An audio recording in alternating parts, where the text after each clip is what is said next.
Talk about rally heritage, hey? Give it a rev.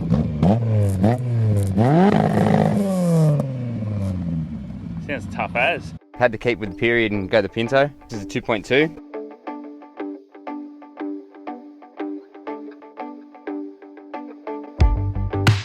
On this episode of Grassroots Garage, we have Jake's stunning mk2 Escort.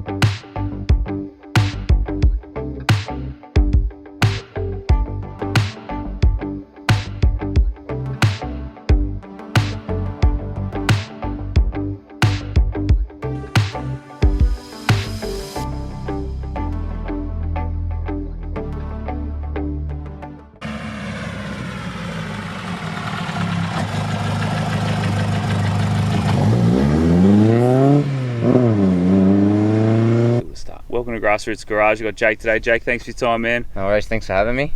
Tell us about your Escort. 1980 mk2 two-door. Had to keep with the period and go the Pinto. Yeah, nice. So this is a 2.2, so standard they're 2 litre. Got a Kent FR33 cam, 93mm accralite pistons, about 11:1 ratio I think, give or take a few. Twin 45s, Accuspark electronic ignition, running about 153 rear wheel horsepower. Nice. So through a standard 4-speed rocker box. The 5-speed conversion is on its way, so I just pushed it to the side in the shed.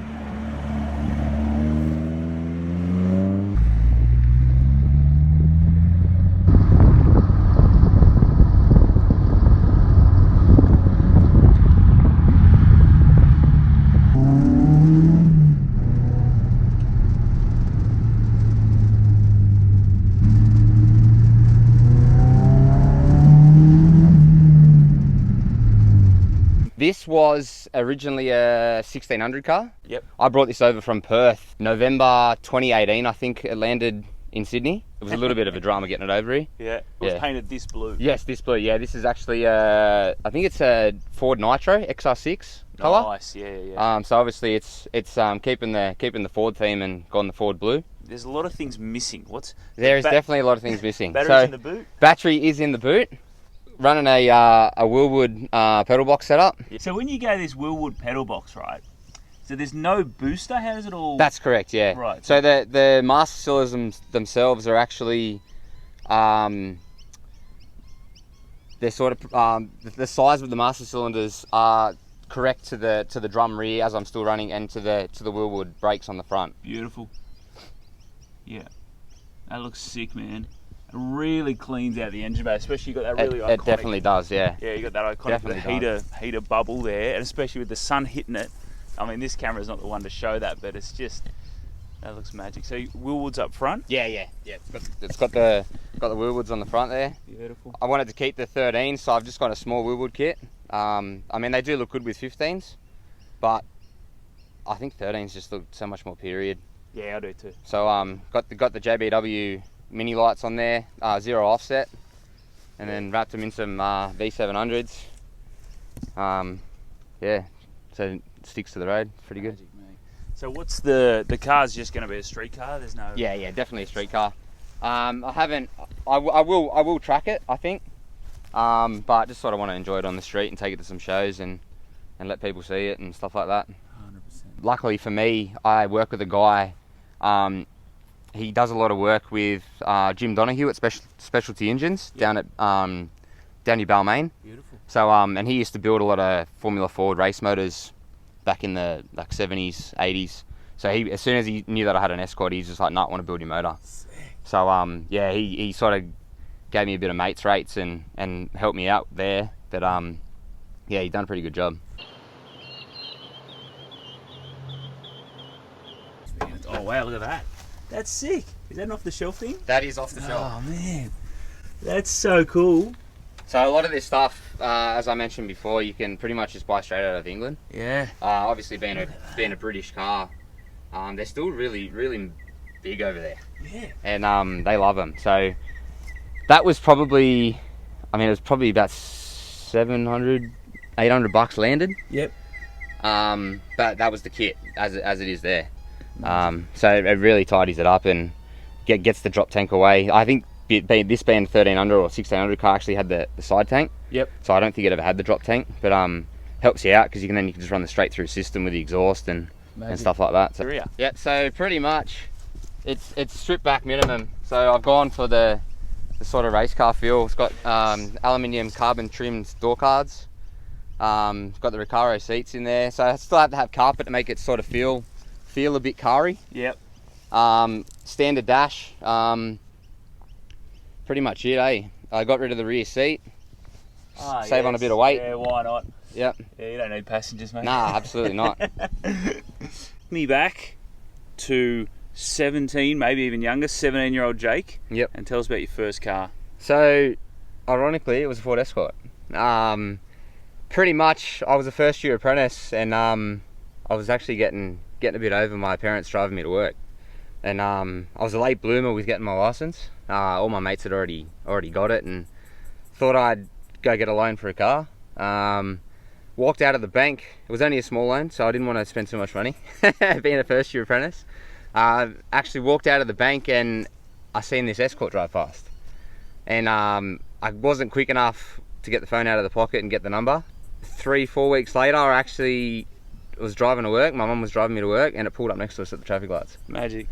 And so I actually got the number, and at that time I messaged him and said, look, I want to come and have a look. Pretty much went and looked at it and said, yep, there's the cash, and I owned a Ford Escort. Sick. So yeah, I sold that when I was, I don't know, 22-ish, I think. Wanted to sort of go a different avenue and start riding dirt bikes, as you do. And pretty much since then, I've always wanted another one. And when I found this one, no hesitation, just sort of, I want it. All right. So what originally, when you saw that first Ford Escort, were you an Escort fan before that? What made you choose? I wouldn't really say I was an Escort fan. I sort of just liked anything old. I just like to call that taste. I think a lot of people that like old cars have just got taste. Yeah. So my dad had a Tirana when he was younger, so I like Tiranas, Geminis. Love Mazda rotaries. Yeah. Always wanted a Dado Ute. I actually nearly bought. I went to buy one before I bought my first Escort. I missed that, and I think I went through 3 of them trying to buy them, and they always got sold before I got there. So obviously it just wasn't meant to be. As soon as I got the Escort, it was just always small Ford. Nice. So I pretty much know my way around them relatively well now. Yeah, and once you're into a thing, you know, Yeah, like that's right. that's your thing. Yeah, and it's really interesting that these Mark IIs. I was always a Mark 1. Yep. That's the dream car, which I can't afford, but it's interesting that I've always been a Mark 1 guy, but these Mark IIs, as you said, in England, they seem to be more popular. Yeah. I think it's the rally heritage, maybe. It is definitely rally. I think any small Ford over there is massive. It's probably like the small Ford over there is sort of like having a Commodore or something here, or an old Commodore, early Commodore, but each to their own. Could be early Falcon, but like obviously they don't have them. But yeah, they're massive. Let me reset. So give us a bit into the and I like to edit those bits out where we're laughing and they never know what we were laughing at. Give us a little bit of the Speedway, your background in Speedway. Yeah, so pretty much I started racing on and off. Micro sprints was a division. Probably when I was about 17, 18, I think. I didn't own a car then. I sort of drove for other people. They sort of just had spares and just let me drive. My uncle and my dad both used to race the same division, so I just thought I'll get into it. I ended up only selling my last car probably 2 years ago, I think. So I was racing pretty much from then until I was 28, so probably about 10 years. I never won an Australian title. I was pretty successful. I won a New South Wales title at Narrabri in 2016, I think it was. Had some 3rd and 4ths in other Australian titles. Could never get that Aussie one. If I had got it, I'd probably still be racing. But thought I'd be an adult and sell up and start putting some cash in the bank account. So that's it, man. I was sitting at home on the internet, as I am, and a photo popped up of you at the Wetherill Park meet, whatever it is. It would have been that and one, I'm just like, nah, straight away message you literally, and hey mate, what are you doing? You know, can I come and film your car? So I'm very excited because this thing, like in photos, I hope I can do it justice today because this thing is out of control. Such a beautiful car. So that's it for Jake's beautiful Mark II Escort. Jake, thanks for your time, man. No worries, thanks for having me. Legend.